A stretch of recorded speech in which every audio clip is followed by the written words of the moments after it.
Fala galera, sejam muito bem-vindos a mais um Clube da Bilheteria. Hoje eu vou falar a respeito de um dos primeiros grandes lançamentos nos cinemas da Disney aí desde o começo da pandemia, que é o filme Raya e o Último Dragão, e eu vou falar um pouquinho também a respeito da situação envolvendo o Disney Plus e dos outros grandes números que também foram batidos nesse final de semana. Então, vamos lá!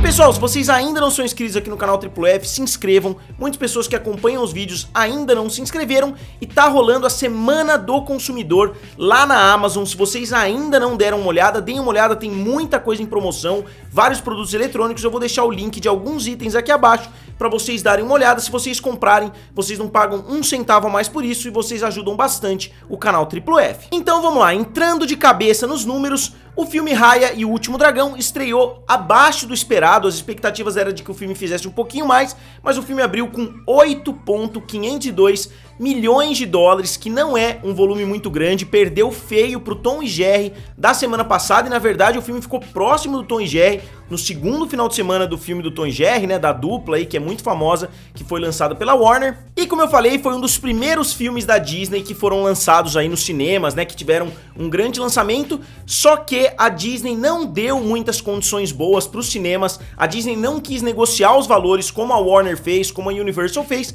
então uma grande rede de cinema, a Cinemark, que é a terceira maior rede de cinema lá nos Estados Unidos, não deixou transmitir o filme da Raya, e outras várias redes menores também não permitiram que esse filme fosse transmitido, o que eu acho que foi uma coisa ruim para essas redes. Eu não sei exatamente quais foram os termos da negociação, e eu concordo que se os termos não estão legais para salas de cinema, eles não deveriam, só que os cinemas estão numa situação tão delicada que eu acho que eles não poderiam simplesmente abrir mão de um grande filme como é o caso da Raya, e parece que eles estavam exigindo que a Disney seguisse mais ou menos o que a Warner fez com os filmes que foram lançados no HBO Max, só que o argumento da Disney é que o filme Raya tá sendo cobrado e tá sendo muito bem cobrado no Disney Plus, né? Eles estão cobrando $30, então não ia afetar tanto as bilheterias quanto um filme que foi lançado de forma gratuita para os membros, que é o caso dos filmes que estão sendo lançados no HBO Max. Então você concorde ou não com esse argumento, obviamente é uma situação muito delicada, o que impediu que o filme fosse lançado. Para vocês terem uma ideia, o filme Tom e Jerry está sendo transmitido em 2.500 cinemas dos Estados Unidos na sua segunda semana,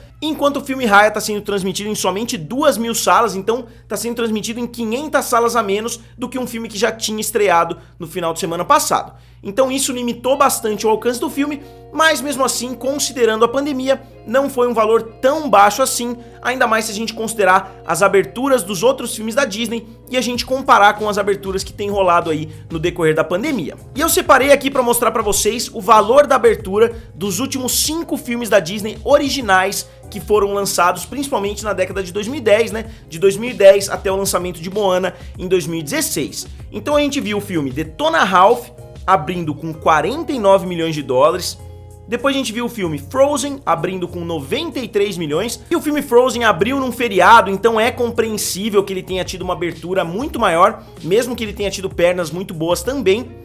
O filme Big Hero 6 abriu com 56 milhões de dólares, o filme Zootopia abriu com 75 milhões de dólares e o filme Moana abriu com 56 milhões de dólares. Então se a gente pegar, por exemplo, né, essa franquia, entre aspas, dos filmes originais da Disney, e a gente pegar o último filme, que foi Moana, que abriu em condições completamente normais, com uma abertura normal, aí na média, se a gente for olhar para os filmes da Disney, de 56 milhões, quer dizer que o filme Raya abriu com 6,5 vezes menos bilheteria do que o filme Moana, ou seja, Moana abriu 6,5 vezes maior do que a abertura de Raya. E se a gente for comparar, é exatamente a mesma diferença que a gente vê entre o filme Mulher Maravilha e Mulher Maravilha 1984. Na verdade não é exatamente igual, porque enquanto Mulher Maravilha abriu com 103 milhões de dólares, Mulher Maravilha 1984 abriu com 16 milhões de dólares, então foi 6,4, quase um empate técnico entre o lançamento de Raya e o lançamento de Mulher Maravilha 1984.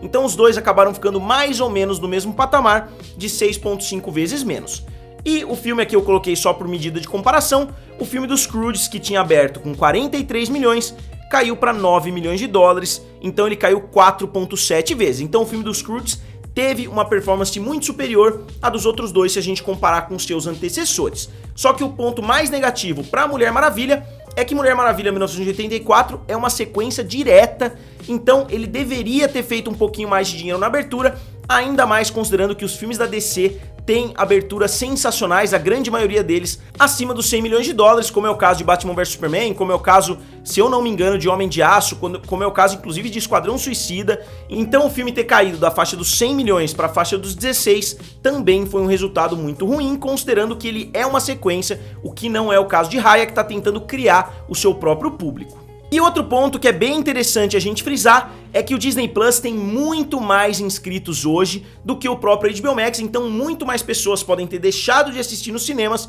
justamente porque tá disponível no Disney Plus. Muitas famílias, principalmente, que é o público-alvo, né? Nos Estados Unidos o cinema tá custando em média 12 dólares, então se você vai assistir o filme em 2 pessoas, você vai pagar estacionamento, você vai pagar pipoca, você vai pagar isso, vai pagar aquilo, você em 2 pessoas já vale a pena você assistir no conforto da sua casa. E se você tem uma família, pai, mãe e 2 filhos, por exemplo, obviamente vale mais a pena você assinar através do Disney Plus o Premier Access e é muito mais confortável para uma família assistir em casa. Mas obviamente esse resultado de 8,5 milhões de dólares foi bem aquém do esperado. Eu tinha visto analistas falando em 12, em 13, até em 15 milhões. Ele acabou estreando com 8, o que é bastante decepcionante. Só que estão rolando boatos nos bastidores que o Premier Access está sendo muito melhor do que muitas pessoas esperam. Eles não revelaram os números, mas os rumores estão falando que o resultado está sendo bem positivo para a Disney. Isso não dá pra gente saber, mas as ações da Disney subiram hoje 6%, a Disney está atingindo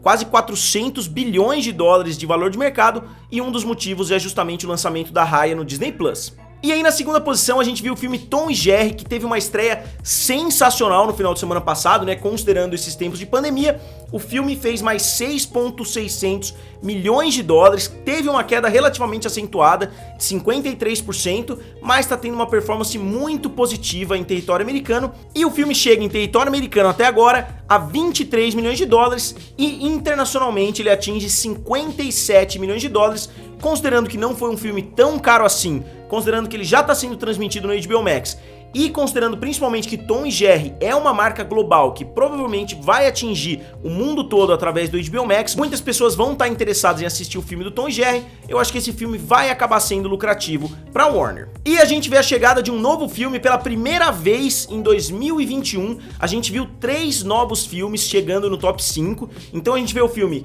Chaos Walking, que é um filme do Tom Holland com a Daisy Ridley, né? O Tom Holland faz o Homem-Aranha e a Daisy Ridley faz a principal do Star Wars, episódios 7, 8 e 9, que obviamente é a Rey, né, que a gente descobre que é a Rey Skywalker, e o filme fez 3,775 milhões de dólares, o melhor terceiro colocado em muito tempo. Então o filme teve uma performance legal, se a gente considerar que ele abriu na terceira posição, mas o filme acabou decepcionando um pouquinho também. As previsões era que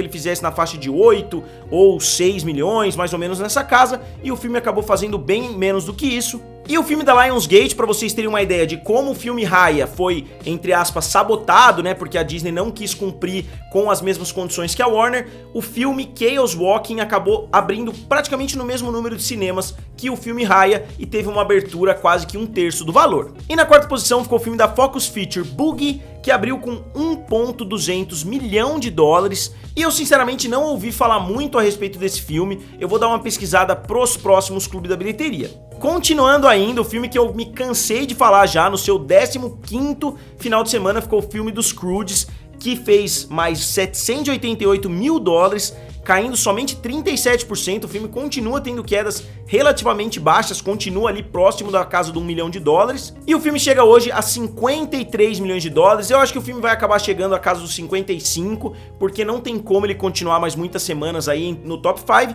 a gente viu inclusive a queda do filme da Mulher Maravilha, saindo do top 5, né, que era um filme que também estava batendo cabeça ali com os Croods, aí nos últimos 11 finais de semana. Agora o filme caiu para a 7ª posição, enquanto o filme dos Croods se manteve no top 5, será que ele vai conseguir se manter mais um final de semana ou será que ele vai cair? Então eu tô torcendo pro filme sair do top 5 porque eu não aguento mais falar dele. E no final do vídeo agora eu não posso deixar de citar a bilheteria chinesa, porque números sensacionais estão sendo batidos por lá, mesmo que eles tenham dado uma desacelerada muito grande nesse último final de semana. O top 5 da história da China continuou o mesmo praticamente do final de semana passado para esse, só que com algumas variações de valores. O filme Wolf Warrior 2 chegou a 874 milhões de dólares, chegou não, né? Continua com 874 milhões de dólares. O filme Hi Mom chega a 783 milhões de dólares, um volume excelente considerando a abertura, né? Considerando que ele estreou abaixo do filme Detetive Chinatown 3 e ele conseguiu disparar na frente, como vocês vão ver. Depois a gente tem o filme Nitsa, que fez 742 milhões de dólares, seguido pelo filme The Wandering Earth, que foi lançado inclusive pela Netflix aqui no Brasil, que fez 700 milhões de dólares, e finalmente o filme Detetive Chinatown 3, com 680 milhões de dólares, que é um resultado legal, só que as pessoas esperavam muito mais, considerando a abertura de quase 400 milhões de dólares, o filme não conseguiu nem chegar perto de dobrar o que ele fez na abertura. O filme não deve nem atingir a casa dos 700 milhões, porque ele cresceu muito pouco do final de semana passado para esse, enquanto o filme Hi Mom ainda teve um crescimento ali na faixa dos 30 milhões, mas já não parece tão certo que o Hi Mom vai bater o Wolf Warrior 3, considerando que ele desacelerou bastante do final de semana passado para esse. Muitas pessoas estavam dando quase como certo que Hi Mom seria o maior filme da história em território chinês, mas agora não é mais tão certo assim, justamente pelo que eu falei, que o filme perdeu muita força, talvez por novos lançamentos aí que estão chegando por lá. E para bater o filme Wolf Warrior 2, ele teria que fazer mais 100 milhões de dólares, que é um valor considerável, se a gente levar em conta que o filme foi lançado em somente um território, né? Pelo menos esses valores que eu tô falando para vocês são os valores chineses, então ele teria que fazer mais 100 milhões de dólares somente dentro da China. Então pessoal, agora como sempre eu gostaria de saber de vocês, eu fiz uma dobradinha de vídeos hoje, eu lancei um vídeo lá no Guerra dos Streamings, falando também a respeito do Raya, eu perguntei lá no meu Twitter, eu peguei várias opiniões divergentes a respeito desse lançamento de R$ 69,90 no Disney Plus, e coloquei a opinião de vocês, né, dos inscritos, lá no vídeo também, para ter uma ideia geral do que as pessoas estão pensando a respeito desse assunto. E como sempre, não deixem de acessar a Amazon, ela tá na Semana do Consumidor, eu mesmo já aproveitei para comprar uns 3, 4 itens que eu tava precisando para mim, então se vocês quiserem aproveitar, deem uma olhada lá que tá com promoções excelentes. E como sempre, digam aqui nos comentários o que vocês acharam, curtam o vídeo e se inscrevam no canal. Valeu e nos vemos em breve!